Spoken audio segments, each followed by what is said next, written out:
You know, that specific kind of tired that comes after 20 minutes of small talk, not the tired of a long day, not the tired of hard work, something else, a hollow, drained feeling, like you spent energy on something that never quite became real.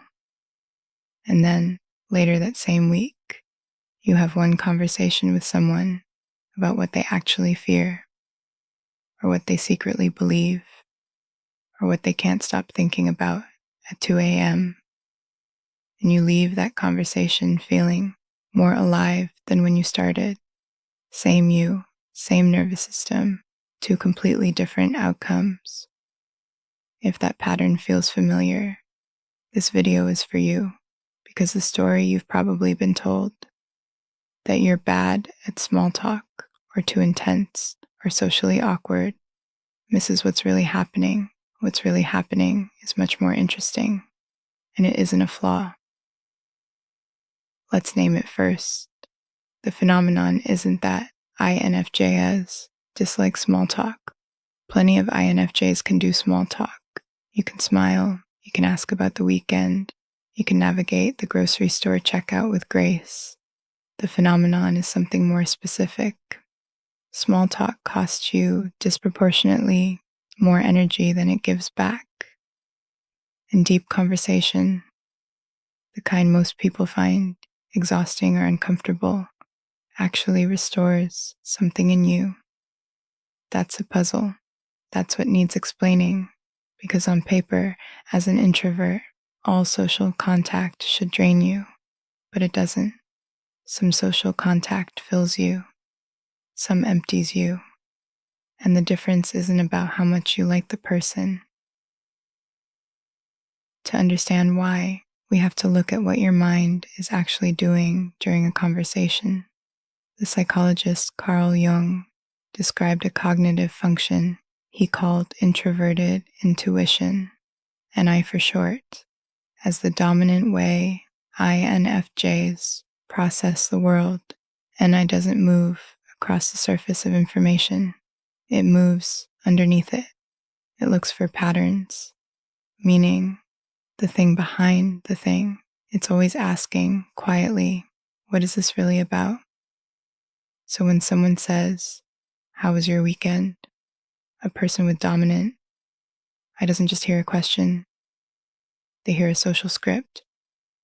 They register that the person may or may not actually want a real answer. They notice the tone. They notice the eyes. They begin, almost involuntarily, to search for what would make this exchange meaningful, even though the exchange isn't designed to be meaningful.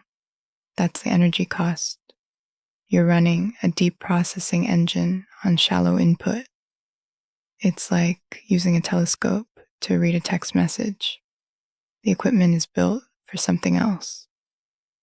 Now compare that to a real conversation. Someone tells you about a decision they're wrestling with.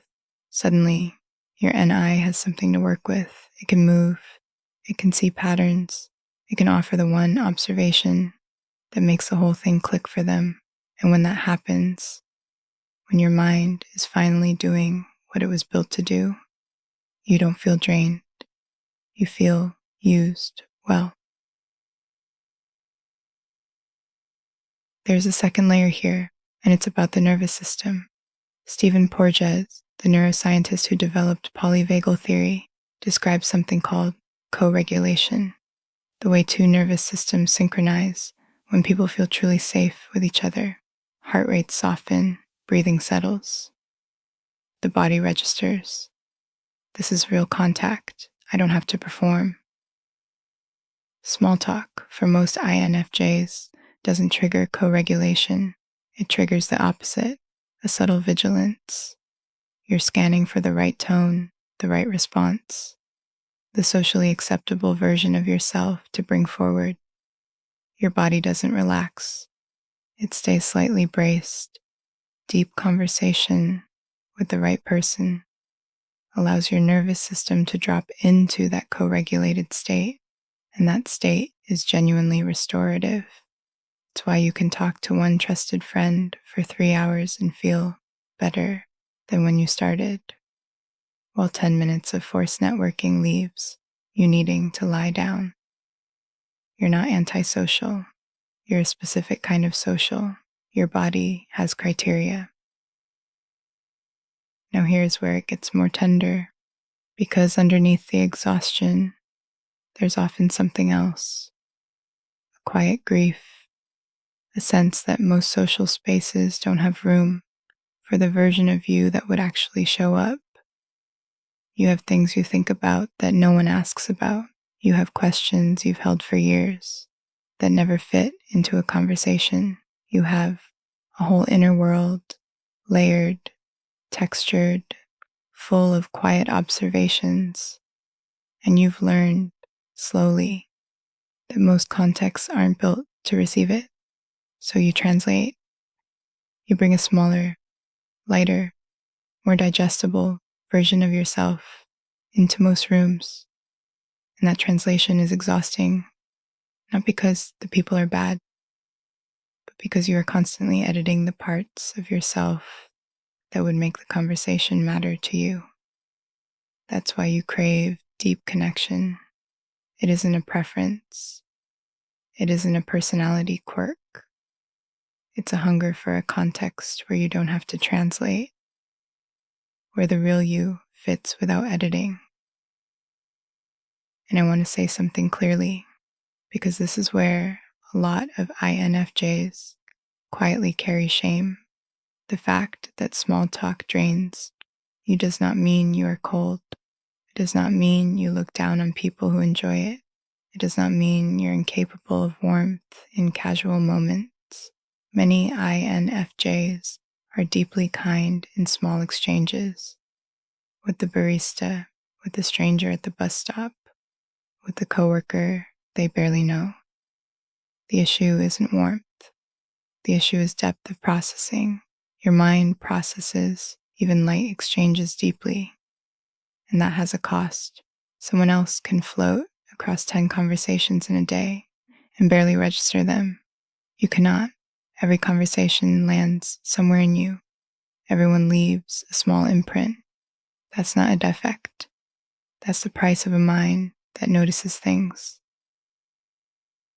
There's research by the psychologist Mihaly Cheeks sent me high on what he called flow, the state where a person is fully absorbed in an activity that matches their skill and depth.